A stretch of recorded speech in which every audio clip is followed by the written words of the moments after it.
করেছি তা সত্যের শৃঙ্খল পড়াতে চাই।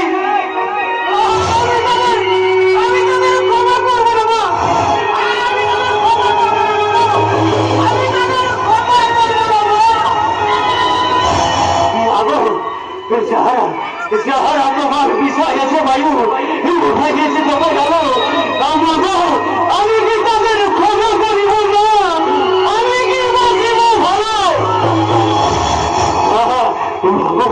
মাগো এই দেশের জন্য যারা দিয়ে গেল প্রাণ তাদের তাদের আমি জানাই শত কোটি